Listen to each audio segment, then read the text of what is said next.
The Valen Dominion ruled the galaxy for 12,000 years without challenge. Their ships, beautiful and deadly like crystal formations, carried weapons that could shatter planets.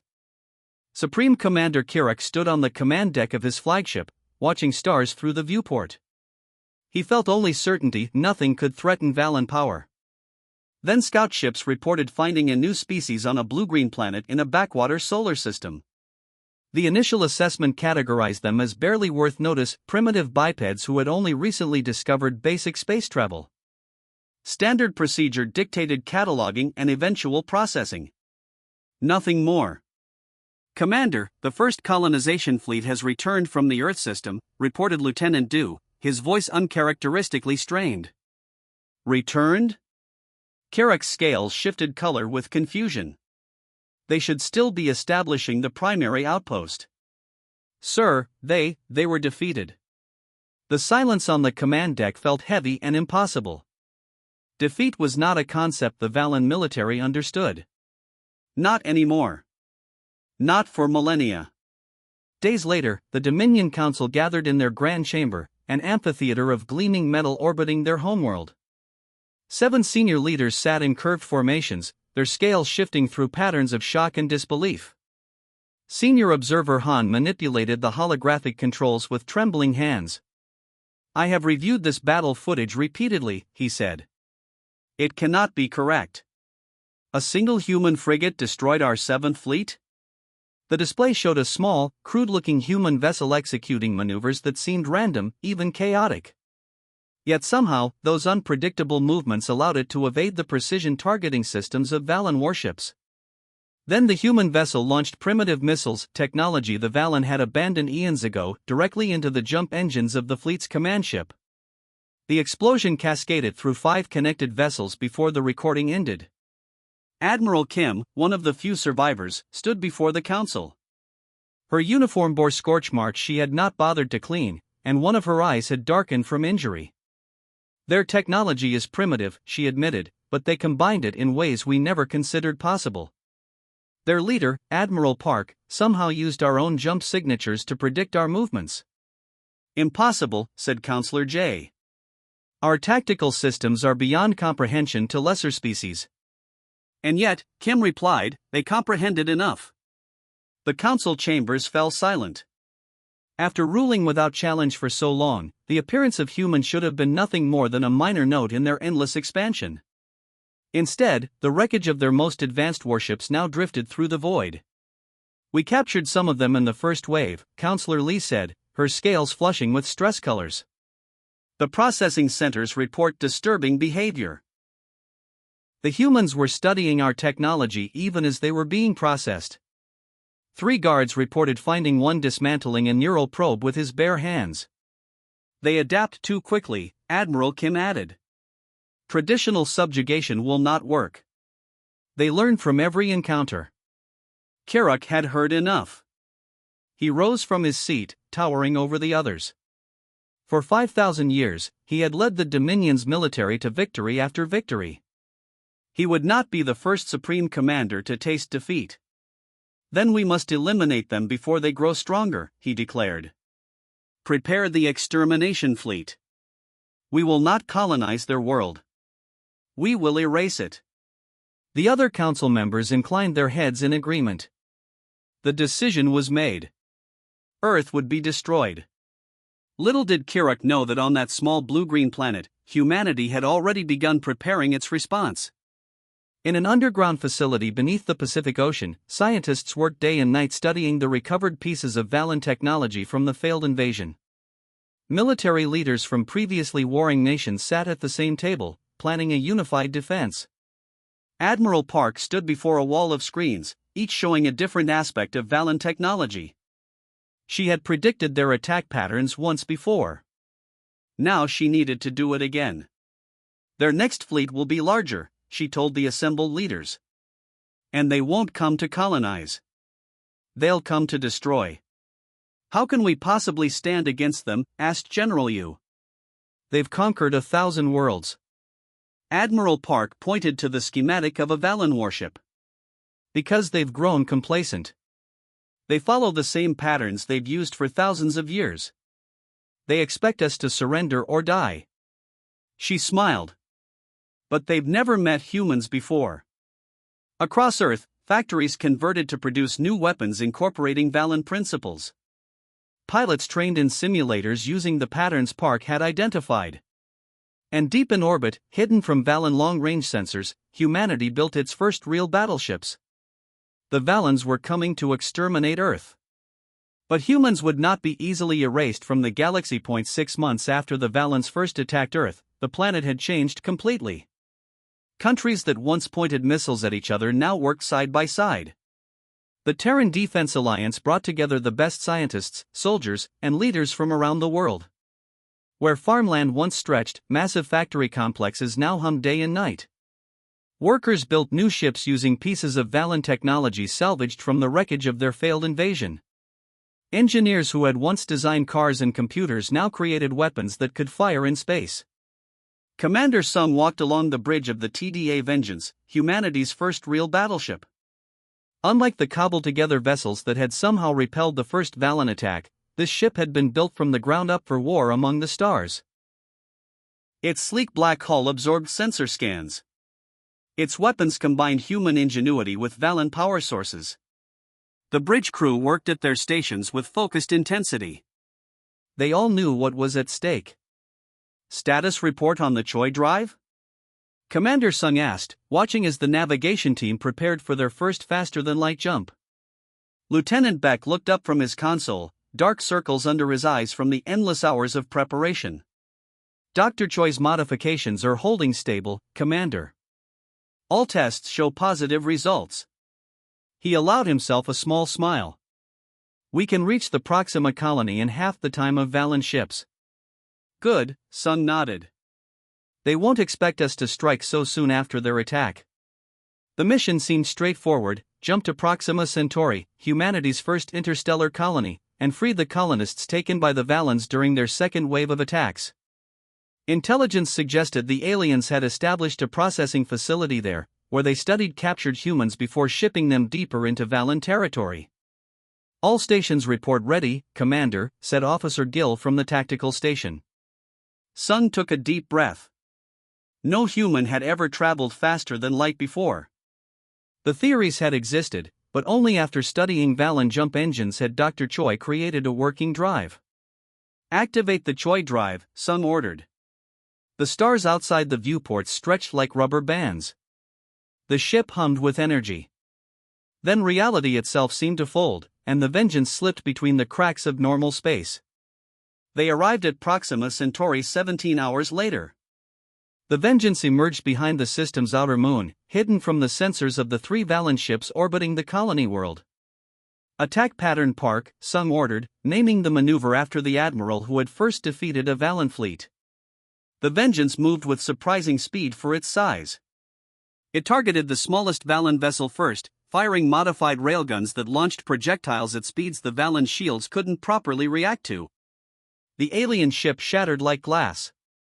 Before the other 2 ships could respond effectively, the Vengeance was already changing position, attacking from an angle the rigid Valen battle doctrine didn't account for.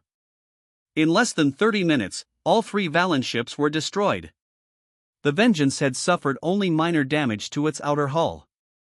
Send in the ground teams, Sung ordered. Strike teams landed at the Valen processing facility. They faced surprisingly little resistance. Most of the colonists were found alive, though many had been subjected to Valen experiments. But the real discovery came when Lieutenant Beck led a team into what appeared to be an archive room. Commander, you need to see this, Beck said over the comlink. When Sung arrived at the facility, Beck led her to a chamber filled with crystal data storage units. They appear to be records, Commander. Ancient ones. Our translators are just beginning to make sense of them. The team called them the Proxima Archives, records stretching back thousands of years, documenting the Valen Dominion's conquest patterns. There were others who fought them, Sung said, scanning the translated documents on her tablet. Species that came close to defeating them, but always fell in the end. The archives held tactical data, biological information, and historical accounts of dozens of species that had resisted Valen rule. Some had fought for decades before being conquered. Others had destroyed themselves rather than submit. Beck's eyes widened as he studied the tactical data. "Commander, I think I know why they all failed and why we might succeed." He pointed to patterns in the data. Every species that fought the Valens eventually adopted Valen tactics, trying to beat them at their own game. But the Valens have been perfecting their approach for thousands of years. No one can outdo them at what they've mastered. But we're fighting differently, Sung realized. Beck nodded. Exactly. We're unpredictable. We combine technologies in ways they consider illogical. We don't follow their rules of engagement. Meanwhile, on the distant Valen homeworld, Supreme Commander Kirak reviewed reports of human advances with growing alarm. The destruction of the Proxima outpost had just been confirmed. Somehow, these primitive mammals had not only developed faster than light travel but had already begun striking back. "These creatures are unlike any we have conquered before," he told the gathered High Council. "They do not react with fear or awe. They do not surrender. They adapt and counterattack." His scales darkened with determination. They must be stopped now, before they grow stronger.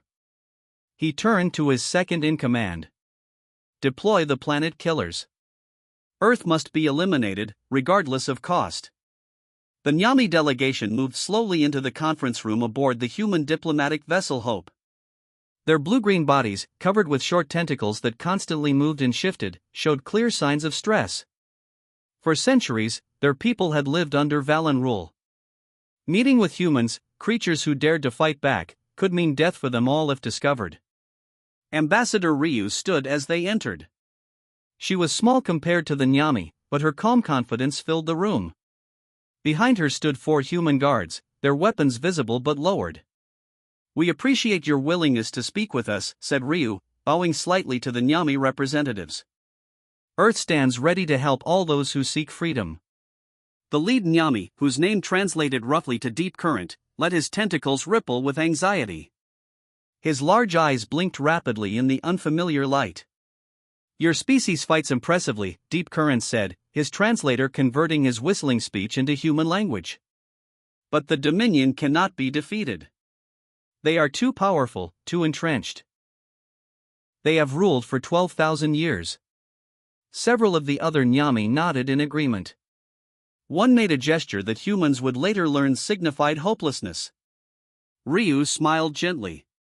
"May I show you something?" Without waiting for an answer, she touched a control panel on the conference table. 3 months ago, the Valens attacked our colony at Tau Ceti. Would you like to know what happened to their fleet? A hologram appeared in the center of the table. It showed a battle in space. Human ships, clearly smaller but faster than their opponents, moved in patterns that seemed random at first glance. The larger Valen ships fired their weapons with deadly precision, but the human vessels twisted and turned, avoiding most hits. Then, in a coordinated move, the human ships converged from 6 different directions. Each targeted a specific weak point on the Valen command ship. Their weapons, a mix of energy beams and physical projectiles, struck simultaneously. The footage ended with the Valen command ship breaking apart, its crystal structure shattering into thousands of glittering pieces. The remaining Valen ships began retreating in disarray. "Impossible," whispered Deep Current, his tentacles now completely still in shock. "We call it the Park Maneuver, after our greatest admiral," Ryu explained. "And we're prepared to teach it to your defense forces." Another Nyami leaned forward. "You would share your tactics with us?" "Why?"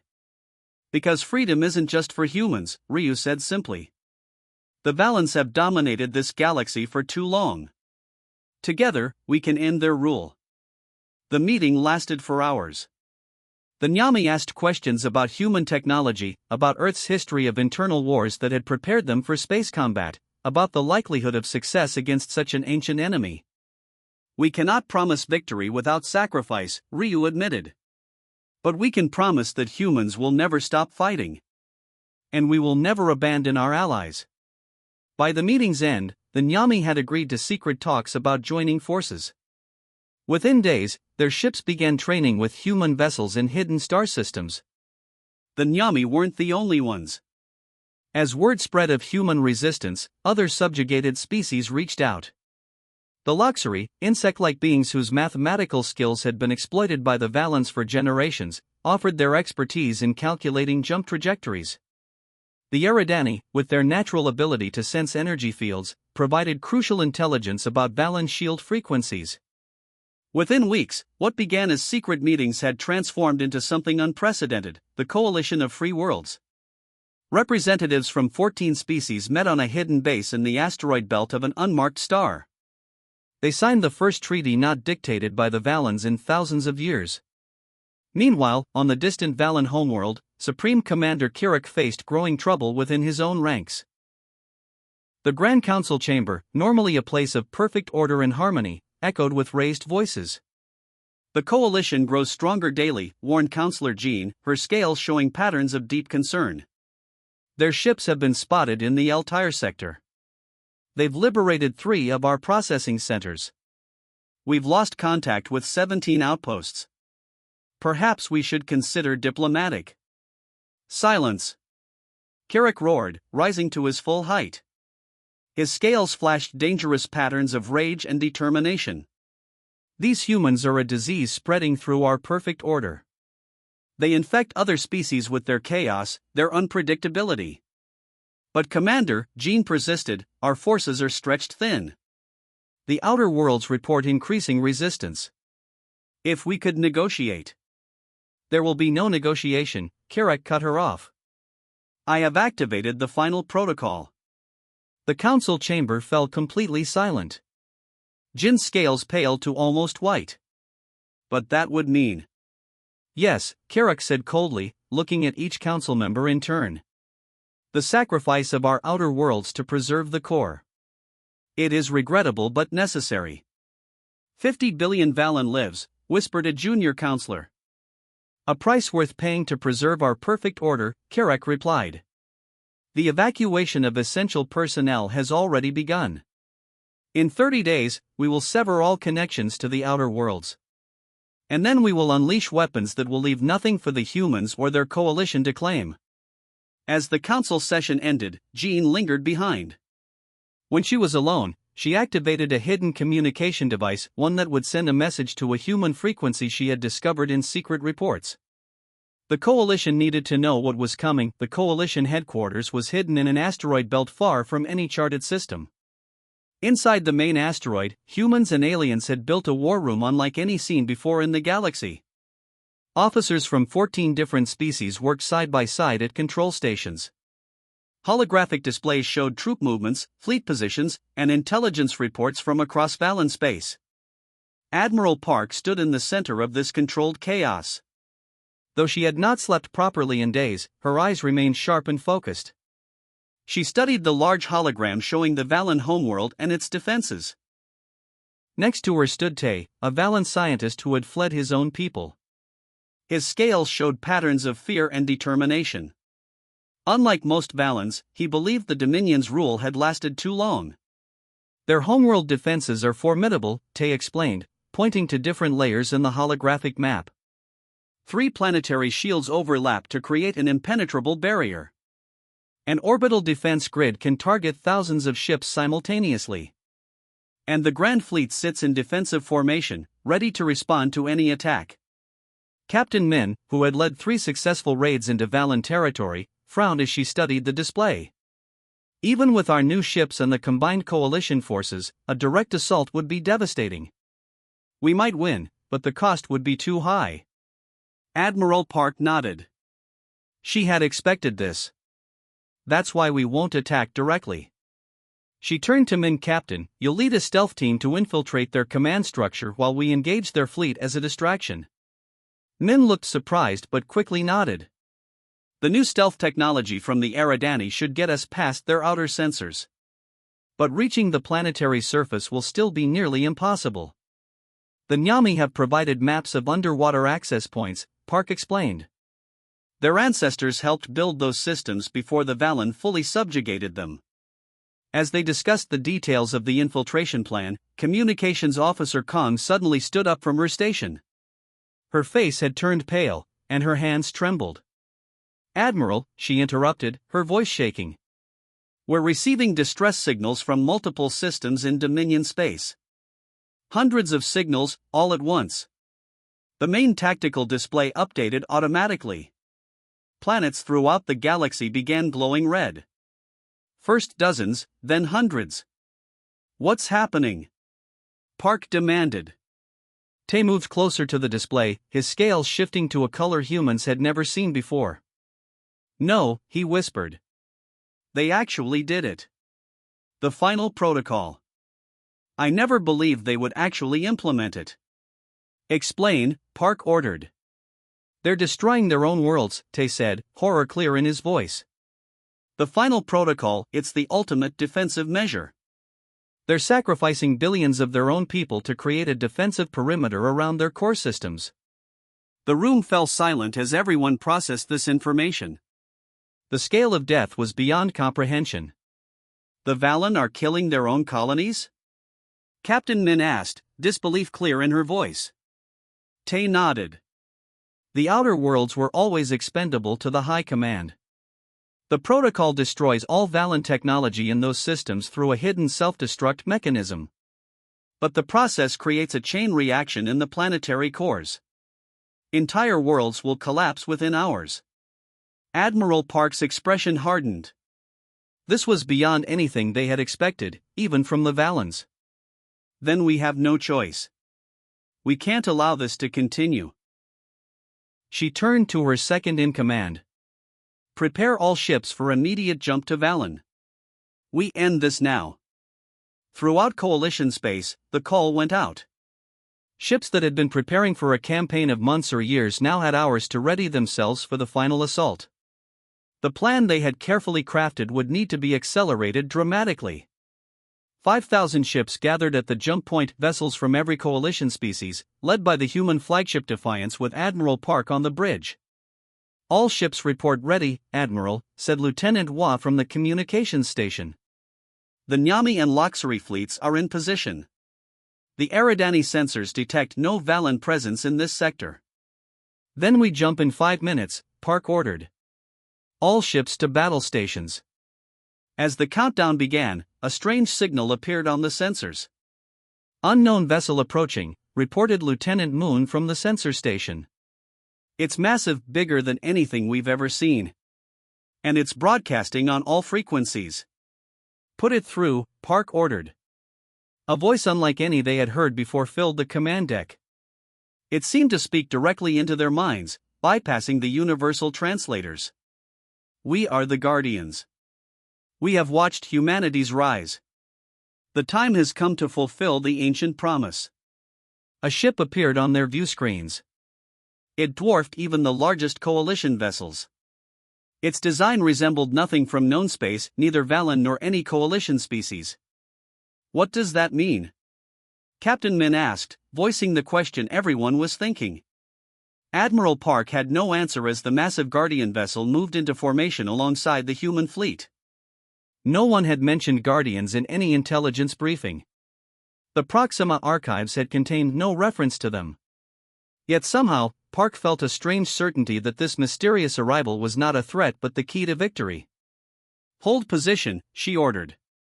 Let's hear what they have to say. As the Guardian ship took its place in the formation, its hull began to glow with symbols that matched patterns found in the oldest sections of the Proxima archives, writing so ancient that not even Tay could translate it. The final battle for the galaxy was about to begin. With an ally no one had expected, the Battle of Valen Prime began as the largest fleet action ever seen in the galaxy. 5,000 coalition ships jumped into the Valen home system together, their engines flaring blue against the darkness of space. Waiting for them were 8,000 Dominion defenders, arranged in perfect geometric formations around their homeworld. On the bridge of the Defiance, Admiral Park stood calm and focused. Her uniform was simple compared to the ornate battle dress of the Valen commanders. She had fought her way from Earth's first desperate defense to this final confrontation. All ships are in position, Admiral, reported Officer Gill. Park nodded and opened a channel to the entire coalition fleet. Her voice was steady as she addressed ships crewed by 14 different species. All ships, execute Operation Shattered Hope. Remember, our goal is not vengeance but liberation. The coalition fleet broke into smaller attack groups, each with a specific target. This was not how battles were typically fought in space. For 12,000 years, the Valens had perfected head-on engagements where superior numbers and firepower guaranteed victory. But humans didn't fight that way. Instead of engaging the Valen fleet directly, coalition ships targeted communication relays and command nodes. The rigid Valen battle structure relied on perfect coordination. Without it, their superior numbers meant little. Small, fast ships darted between the larger Valen vessels, drawing fire and creating confusion. Meanwhile, Captain Min's stealth ship slipped past the main battle, heading toward the planet's surface with a team of specialists from 5 different species. Their small craft used Nyami cloaking technology combined with human stealth materials.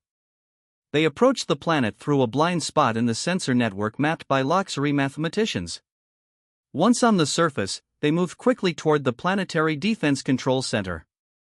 Min's team faced resistance, but the Valens were unused to fighting ground battles. Their society had been peaceful internally for so long that their security forces lacked combat experience. "We've reached the main control room," Min reported over a secure channel to the Defiance. Her voice was tense but controlled. "Their shields are adaptive, but they reconfigure in predictable patterns. Sending the weakness now." With this intelligence, coalition ships concentrated fire on specific shield harmonics, creating temporary windows in the defensive barriers. Through these gaps, precision weapons struck surface installations controlling the Valen defense grid. In the Grand Command Citadel at the heart of the Valen capital, Supreme Commander Kirak watched in growing horror as his perfect defenses crumbled. Reports of failures came in faster than his staff could process them. "This cannot be happening," he said, his scales cycling through colors of disbelief and rage. "We are the Valen. We are eternal." But his empire was falling around him.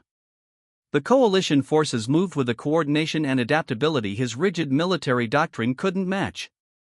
The battle reached its climax when the mysterious Guardian vessel, which had remained at the edge of the conflict, suddenly moved into the heart of the Valen defense perimeter. No weapons could touch it.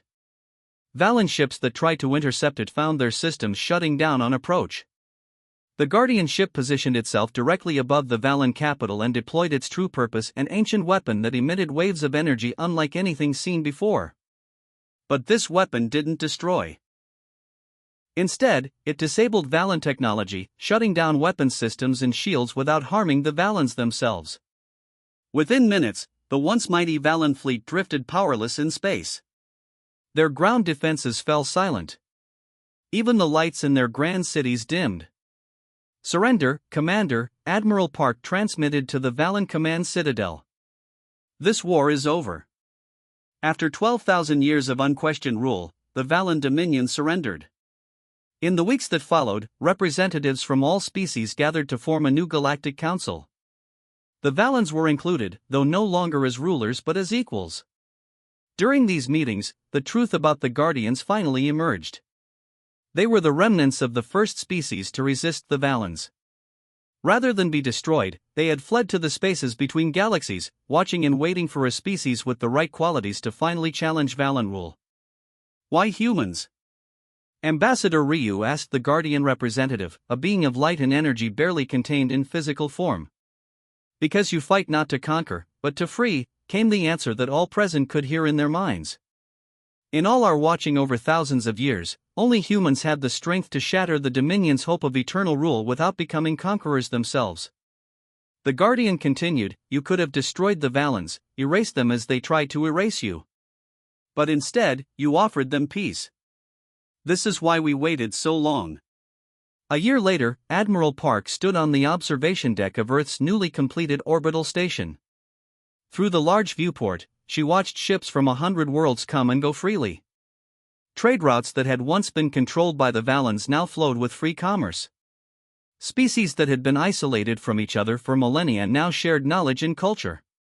Captain Min, recently promoted after her mission to Valen Prime, joined Park at the viewport. She had just returned from establishing a joint security force with former Valen officers. "Was it worth it?" Min asked quietly, looking at the scars still visible on her hands from the final battle. Park nodded, watching as a Valen diplomatic vessel docked peacefully alongside ships from formerly subjugated worlds. The Valens were learning to live without domination, to be part of the galaxy rather than its masters. "We didn't just win a war," she said. "We changed the nature of peace." Far beyond the station, in the depths of space, the Guardian ship continued its vigil. Its purpose fulfilled after centuries of waiting, it would soon depart for the space between galaxies. But it would watch humanity's progress with interest. The galaxy's final hope had not shattered but transformed into something stronger than the Valens had ever built. It was the beginning of a new age.